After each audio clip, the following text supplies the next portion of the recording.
আসসালামু আলাইকুম। কি অবস্থা সবার? আমি কয়েকদিন ধরে ভিডিও ছাড়তে পারতেছি না, কারণ আমার মোবাইলটা যেটাতে ইউটিউব চ্যানেল আছে সে একটু ডিস্টার্ব করতেছে। আপাতত কোনো মতে করে একটা আমি ভিডিও পাঠানোর মতন একটা জিনিস পাইছি, সেটা এখন মানে করবো, সেটা দিয়ে এখন ভিডিও ছাড়বো। তো অনেকদিন পরে আপনার সাথে দেখা যাচ্ছে। আসসালামু আলাইকুম।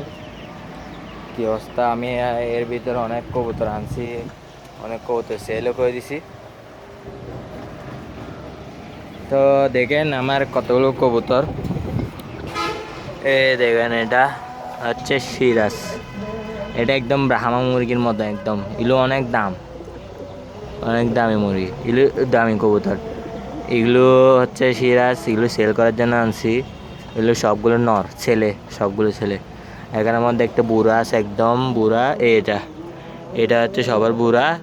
তারপরে আর এটা হচ্ছে একটু কম বুড়া, মানে এরকম। আর এগুলো দুটোটা বাচ্চা এখনো। তারপরে আমার তো এই নতুন বাচ্চাগুলো তো আছে, এগুলো অনেক ফ্লাই করে। এই ফ্লাইয়ের ভিডিওগুলো দিব। এগুলো একদম রেজাল্ট করার মতন, একদম এগুলো বাঘা কবুতরের বাচ্চা। আমি করে ফেলছি, ধারণা নিয়ে ফেলছি, কারণ এগুলো উড়ানি দেখে আমিও অবাক হয়ে গেছি। তারপরে এখানে এটা সিরাজ কবুতর আর বাংলা কবুতর করস। তো তো এটার ফাই একটু সমস্যা হয়েছে, সেজন্য এটাকে আলাদা করে রাখছি। তো এখানে হচ্ছে আমার কবুতরিগুলোর আমি আশা ছাড়ে দিছি। এই জোড়াটাকে আমি আলাদা করে ফেলবো আস্তে আস্তে।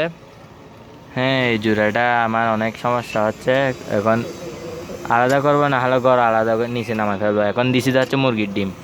এই পর্যন্ত ওরা 3বারের উপর ডিম দিছে, কোনো বাচ্চা আমি নিতে পারিনি, কারণ ঘরের সমস্যার কারণে। ঘরে একটু সমস্যা আছে এগুলোর ঘরে, এগুলোকে নিচে নামাই দিব। এখান থেকে নিচে ডিম বাচ্চা করবে। উপরে নিচেরটাও আমি সেল করে দিছি, লস দিয়ে সেল করছি, মানে লস হয় নাই এরকম।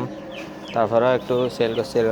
তারপর আমাদের ব্রাহ্মা মুরগি এখন মোটামুটি আল্লাহ দিলে একটু সুস্থ যাচ্ছে। তারপরে আমাদের ব্রাহ্মা মুরগি বাচ্চাগুলো সেল করে দিব, নতুন নতুন আনবো। তারপরে এখানে আছে আমাদের ফার্মের মুরগি। কারো লাগলে আমাকে বলতে পারেন, আমরা সেল করি এরকম বরফ মধ্যে বাচ্চাও সেল করলে করতে পারি। এগুলো আমার ভাইয়ের, এগুলো আমার না।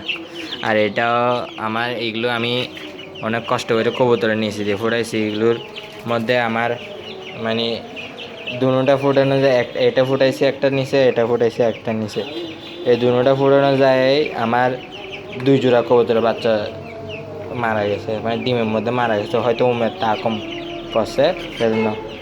এটা হচ্ছে হেজা মুরগি করস ব্রাহ্মা, আর এটা শুধু একদম অরিজিনাল ব্রাহ্মা মুরগি, এটা করস। তো এখানে আমি এরকম কবুতর নিচেও হেজা মুরগি, এখন হেজা মুরগির ডিম দিছে। আমি ফুটাবো আস্তে ধীরে। আপনারা দোয়া করবেন আমার জন্য। এই ছোট্ট ভিডিওটা আপনাদের জন্য। এখন আমাদের গাছপালাও অনেক বাড়তেছে মাশাআল্লাহ। আমরা অনেক কষ্ট করতেছে এগুলোতে। দেখেন, এই আমাদের আমলকি গাছ, এটা হচ্ছে মানে আমাদের বাগান, নতুন বাগান হয়ে যাচ্ছে আস্তে আস্তে। আল্লাহ দিলে অনেক কষ্ট করে এতটুকু আসছে। এই দেখেন আম গাছে ফুল ধরতেছে এখানে সব। দেখেন, তো আজকের ভিডিও এতটুকুই রাখবো। কেউ যদি ব্রাজিল করে থাকেন আমাকে কমেন্ট করেন, আমি ব্রাজিল পতাকা লাগাইছি। আজকের ভিডিও এতটুকুই। তো পরে আরেকগুলো পরে কথা হবে। আমি নামাজ পড়তে যাব, তাহলে পরে দেখা হবে। আল্লাহ হাফেজ।